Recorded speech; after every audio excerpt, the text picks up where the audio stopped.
Hey neighbors, Kevin here with etrailer, and today we're going to be taking a look at and showing you how to install the Velit 12 volt rooftop AC unit here on our 2021 Ram ProMaster 2500.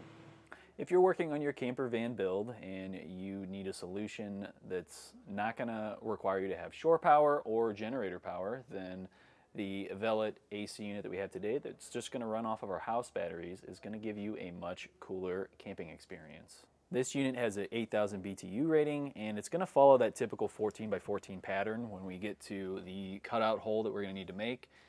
As far as the rooftop unit is concerned, it's going to be pretty much the same low profile look that you're seeing with a lot of the standard RV AC units. So there's not really that huge of a difference here. We're just at a much lower power draw. Now with that being said, I would recommend that you have probably 300 to 400 amp hours for your battery bank, just because even though it is a step down from that 120 draw that you have from those typical RV AC units, this is still going to pull quite a bit of power. So you don't want to end up, completely draining your house battery and then you don't have your lights and everything else running with you. With that, I would probably also look into some other kind of recharging situation. So whether that is going to be that generator, if you do end up having to hook up to that, but mostly it's going to be solar panels up on the roof, which is pretty typical when you're doing a camper van build. So you are going to lose out on some space because you're going to need to have that panel system up there to replenish the power for the battery so that we can keep this running. But in the long run, that's going to make you more self-sustainable so that you can go out on those longer trips and be out where there isn't shore power so you can really enjoy nature. So this unit is going to have a control panel right up on it so that you can do everything right here. But like with our neighbor who's going to be using this van, they're going to have their bed at the back of the van. If they don't want to get up in the middle of the night to change the settings on here, they also have a nice remote to go through it as well. Now there are some extra buttons on this remote because they also offer heaters. If you had that installed as well, this would also allow you to communicate with it because there's a heat mode and there's a few other settings that are going to go along with it. Now for our cooling side of this, the only thing that's really going to be important is this section right here. We have our on-off, so we can turn on the unit, turn it off.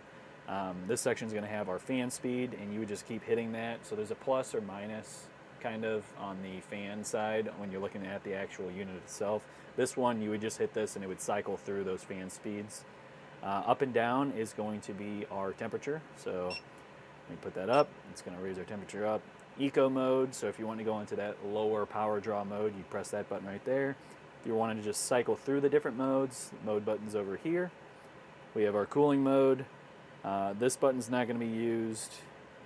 And pretty much the rest of these besides turbo and the sleep mode are the only other ones that are going to be used just because we don't have that heat function. But this is going to give you an easy way to see exactly what you're at, change things without having to get up, and just make your life a whole lot more convenient. So one of the other big concerns when it comes to an AC unit is how much sound is it going to make. Right now I have it on full fan mode and on turbo mode, so it's fully up at its max output here, and I'm not even having to yell. I could easily have a conversation at a normal level, so we're not getting that huge rush of air through here that's completely deafening out the whole van, which is going to be super nice because this is a much more enclosed space than your typical trailer would be. Outside as well, we can get a quick sound of that too, so you can kind of get an eye for what it's going to be like for the campers that are going to be beside you, or maybe if you're trying to not make as much of an impact on the nature you're going to be around and disturb any other kind of animals that might be near you. We can get a good idea of what we're going to sound like. So right now on turbo mode, I turned it down a little bit more just to really have it kick up, so you can hear it went up and then now it just dropped back down. Honestly, even at that sound, it's pretty close or on par with just the vehicle running, so the noise that you'd have with the engine cycling. So honestly, not too bad compared to most of the other AC units out on the market. So as far as installation goes, this one is pretty standard when it comes to your typical AC units for RVs. This one is just a little bit more buttoned up because there's not as much stuff to do here. Now typically when you're mounting up an AC unit, you are slapping in the rooftop unit and then you'll have an air distribution box on the inside with some bolts that you're going to clamp the two together with, and that's what holds that down to your roof. Now with this one, the air distribution box is built right into the unit itself. It's going to be a little bit smaller, so it's going to drop into that 14 by 14 hole, and then it has a trim ring that's going to take up that excess space there. So since it doesn't have that air distribution box, it instead is going to have some support beams that are going to run across, and it's going to have holes in that you'll run the threaded rods up through to clamp it down to the roof. Now, depending on the application, there's going to be a few different things that you're going to need to do here. One of them is going to be the sealant. So we want to make sure that we're putting sealant down around that 14 by 14 hole. That way it's butting up with our roof gasket that we have on here that you'll have to put on yourself as well. And for that, at least for our application, since this is an automobile, we are using Sikaflex 221. Now, if you were using this in a different setup, maybe you have a different roof material that you're connecting to, then you might have to change that out for a different style sealant. Along with that, you also want to make sure that there's enough framing. So our roof had enough support in it for me to tie into and clamp down on, but your roof might not. You might have to build out some supports, and typically we'll see this with like an enclosed trailer. What we'll do is if there's no cross beams that we can tie into, we'll make our own cross beams tying into the side like corner frame rail that we have, and then running another 2 beams between those two so that we're matching right up with that 14 by 14 hole. So overall, super easy install. They make it super simple with the wiring harness as well, because they already have it all buttoned up, ready to go for you. You literally just plug in with those Anderson connectors right at the unit, and then the other side of that harness is going to be some ring terminals for both your power and ground. So they've really done it in a way that you can do this at home. The only problem would be just, do you have tall enough ladders to get up onto your vehicle, and do you have a buddy with you to help lift it up, because this is a little bit heavy. It says it's right around 66 pounds, so I was able to lift this up myself, but when we got this up on here, we were using a forklift just to make it a whole lot easier for us. So in your case, it might be a little bit different. You might have to have a couple guys lug this up onto the roof. So that's probably going to be your hardest part. So if you don't have the extra ladders and friends to help you lift this up and get it in place, or you just don't want to do it yourself because you don't have the time, please feel free to reach out and use our dealer locator. You can enter in your zip code and get a shop near you to professionally install it. Now, if you're doing this yourself, stick around and I'll show you how we did. So starting off our install, we're going to be cutting a hole in the roof of our camper van here, and we needed to find the center of our opening here because the ceiling was already pre-cut by the company that put this in. So unfortunately, they didn't make this 14 by 14. This is 14 1/4 by 14 3/4, so it's a little bit off.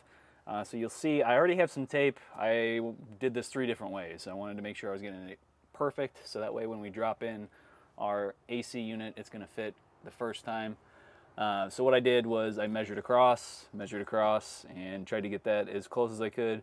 That's why I got some pencil up here, and then I also took some tape, and I ran that edge of the tape from the very center of the corner to the center of this corner, and then same thing from here to here.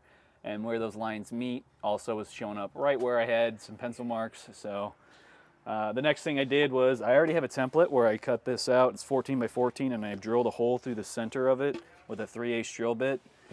This is what I've used before. I used it at the back of the van with a roof vent, so makes it a lot easier if you have one of these, because what we're going to do is drill up in there.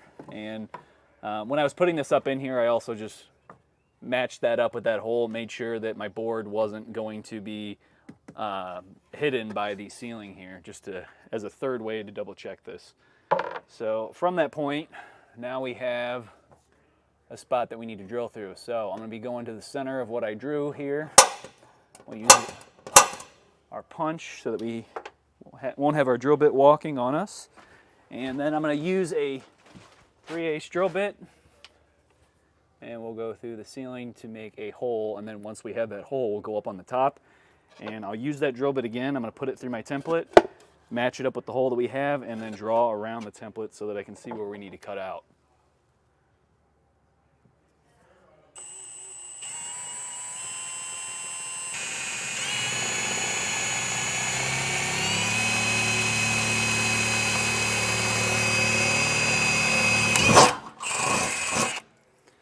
All right, now we can go up top and we'll mark it out with our template. All right, so I have my drill bit through the hole, so that way we know we have this sitting right where we want it. And now the next part is going to be making sure that this is actually sitting straight here, so we'll find a reference point. I'm using this line right here where they have a pinch weld.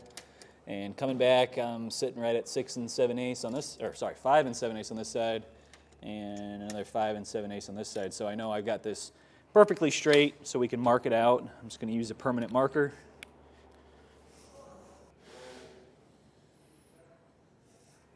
Let me pull it out. We've got our mark, and now we're going to come at this with an angle grinder. I'm going to get 99% of it. I'll leave the corners because I'm going to switch over to my multi-tool. I've got a blade on that's going to be a lot better for getting into these corners without going too far over, just because of the design of the cutting wheel on this. So we'll start cutting.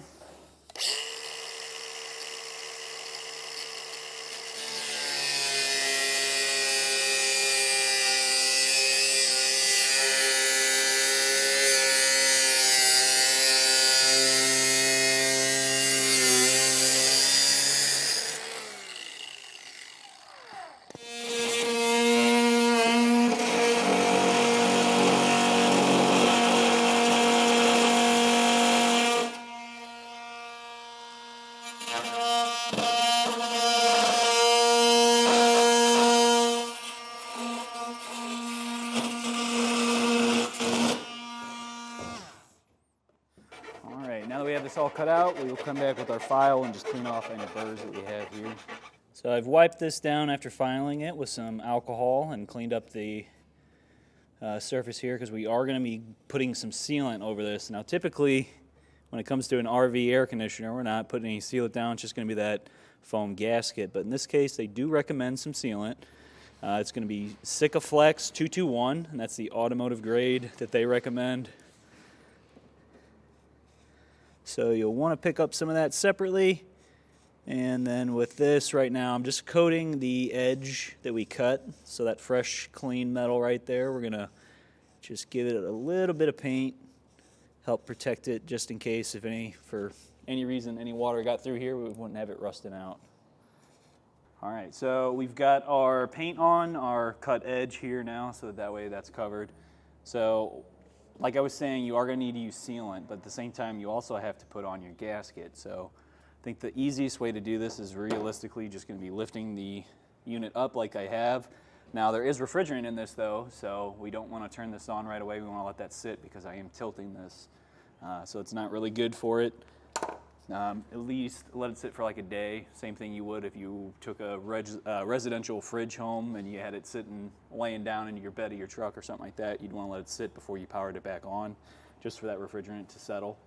So in our case, we're going to be letting this sit over the weekend before we come back and finish up the inside. So I'm not too worried about lifting it up right now like this. But we'll go ahead, we'll put on our gasket. I'm going to do the side that has the tape on it, so we'll peel up our backing on that, and then on the roof itself, that's where I'm going to put my sealant. So I'm going to run that out. It's about 1 inch, so I just need to stay within that around the hole and we should be good. All right, now you want to work this around the wiring.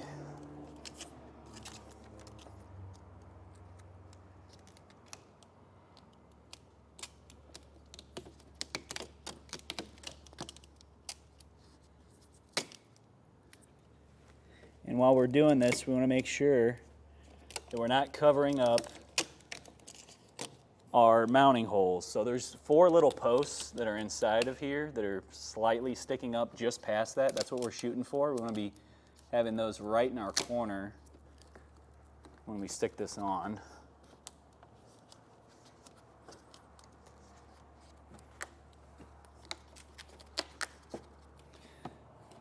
And then I'm going to tuck that up just a bit so it's not in our way when we go to put this in. So from there, now I can lay this down and I'm going to slide it into place on here after I get that sealant. All right, and now I'm just going to put a nice glob of this running all along here.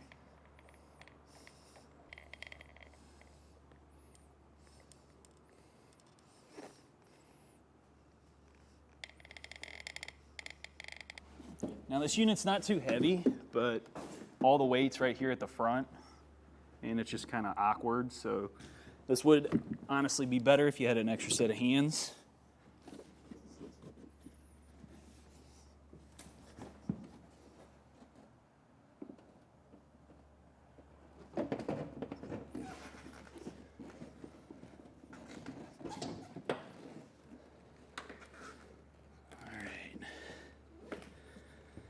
Now, also included in your kit, there's going to be these foam blocks. And what these are going to do is help stabilize it, because you can see right now we got a little bit of a gap here at the back. So what I could do is stick these in here. These are going to have a sticky side on it, so you just peel back that backing.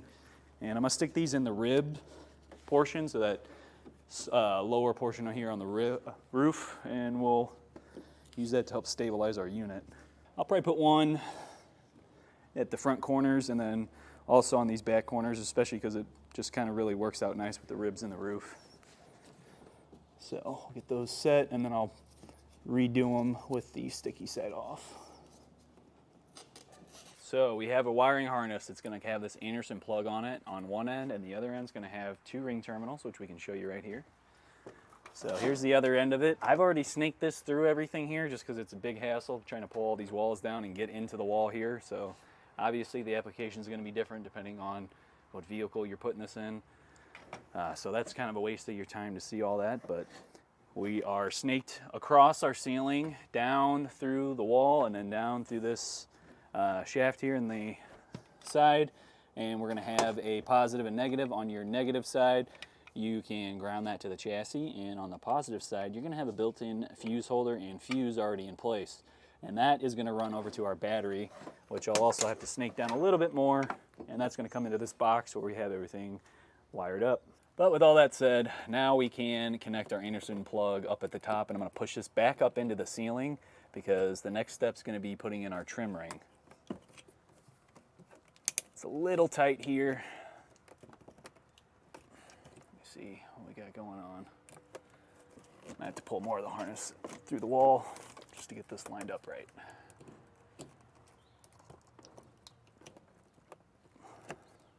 All right, I got the Anderson plug together. Now I just got to force our harness back into place because this is a pretty tight fit with the roof how it is right now.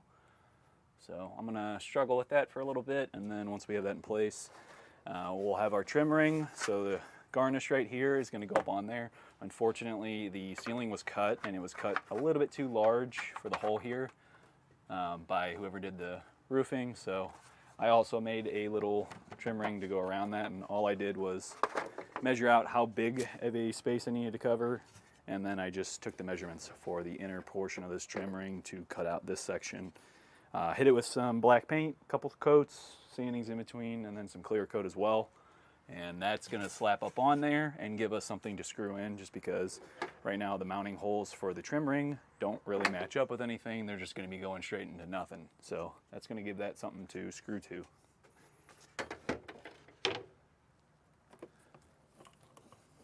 So next we'll have a brace, and what this is going to do is clamp the rooftop unit down to the roof itself. So we're going to have 2 sets of threaded bolts. So these guys, so depending on the roof thickness that you're going through, you can use either one, and if you need to, you could still cut some down too, if maybe these were a little bit too long. We're going to be going with the shorter ones because this faux roof right here has nothing behind it. It's kind of just held in certain spots, and if I clamp to this, there's a good chance that it's just going to bend and we can end up breaking something or just not getting a tight enough grip to the roof, which isn't good for our rooftop unit. So first thing we're going to do, just because I don't have much room, is slide this up into the ceiling cavity here we have. That way I have it in there but not in the way, because getting it in once we have these threaded rods can be a bit of a pain. Get that lined up, and on the supports there's a slot in it that these will slip through and then go into our mounting holes on the rooftop unit itself. Here, let me get this one where we can actually see.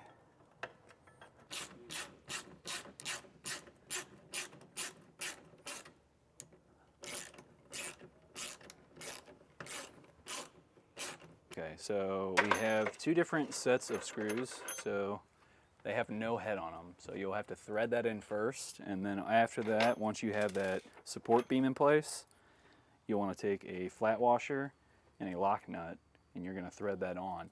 And that's what I have already done on this front side here.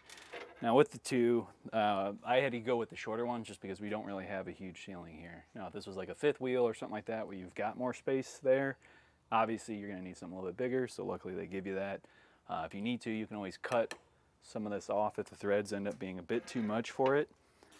But with all that said, I'm going to get this support beam in place, and then we will tighten it down and then also torque it as well.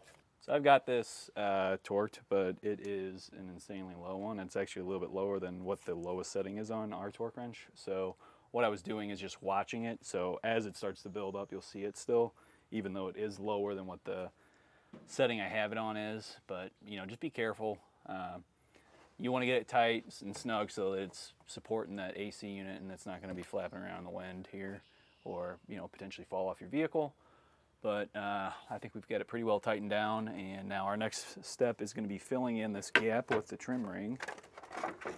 So I need to get this mounted up, so I'll need to drill some holes, and I'm going to try and do it so that they're hidden behind the other trim ring that we have right there.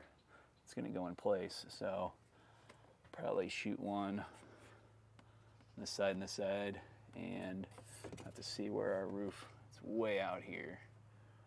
So I'll probably figure out something else to do so I can keep as minimal screws showing as possible. So I'm going to pre-drill my holes as well, so that way when I shoot my screws through, it's not going to split the wood.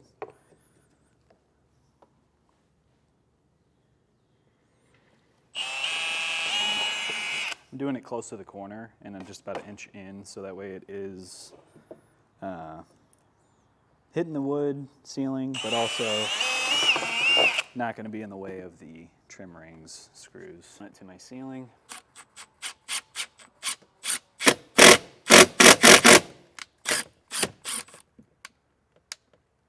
And before I get too far, I am going to have to drill these out, so I'm making my mark with this.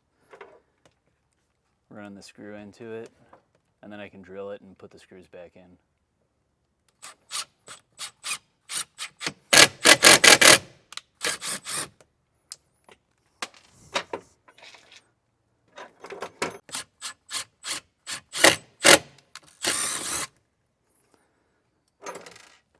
All right, now I can see my screw hole. I can drill that out a little bit. We're using a much smaller drill bit than what our screw thickness is.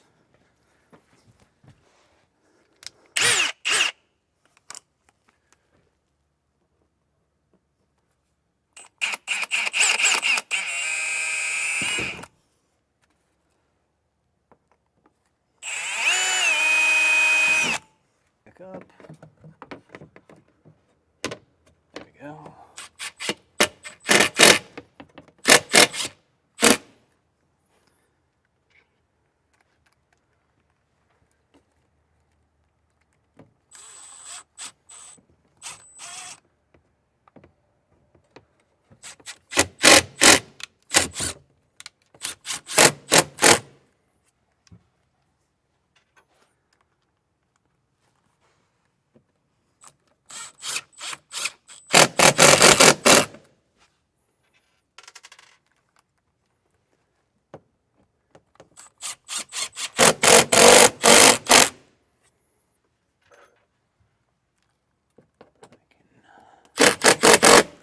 A bit more, and we can grab our trim ring.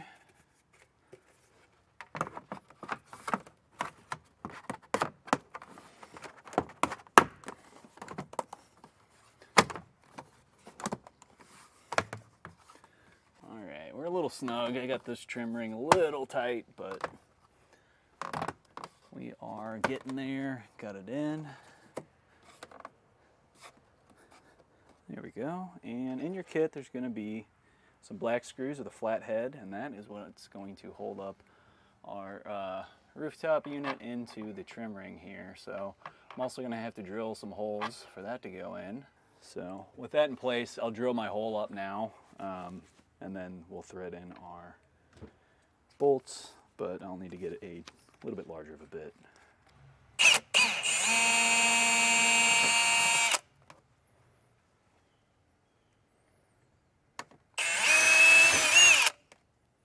So I just drilled those out with an 1/8 inch drill bit. I'm going into wood, so it's a little bit more pliable, especially because this is just plywood that we painted. So even though this doesn't have a head, it is able to start threading itself in. You might find you need to use something else just depending on what material your roof is made of.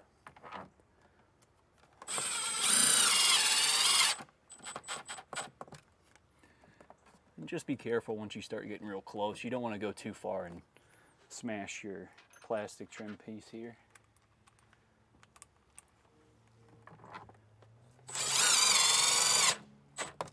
All right, now that we have everything over here all in place, mounted, screwed down, torqued down, all of that, the last step is going to be hooking up to power. But like I said, since we lifted that unit and we had the refrigerant kind of moving around in there, we want to let that settle back into place correctly. So we are going to wait because it's Friday right now. So next Monday we'll come back and we'll finish it up and show you how to do it. All right, now it's Monday. We're ready to hook up to power and ground. I've got my ground all ready to go. We're going right to the chassis here, but this is a tight space. So I've got to use a few adapters to get in here. All right, that one, I tried putting a little bit more pressure. We're still not really getting it tight, so I don't want to use that hole. We're just going to drill a new one.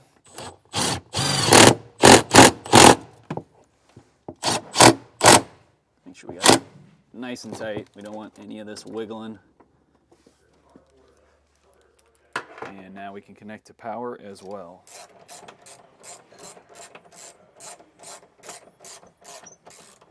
I've already heard our unit click on.